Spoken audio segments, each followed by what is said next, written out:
မိဘဟူသည်စာထိုးဝဲမရှိ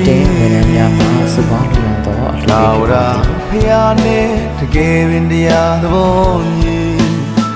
ဘိုးတကိုင်းနဲ့နိုင်ငယ်ကြသည်မိဘရဲ့အသေးနှလုံးအပြုံးနဲ့ရှင်ငါသာနော်ချစ်စောရဟမပြန်လေသည်တကယ်ပင်တေးဖွဲလို့မမီစင်သာနိုင်တူလူတခွေရှင်လို့မမီကျေးဇူးကိုရွယ်ရည်အသက်ကိုမနေပေးအပ်ပါမည်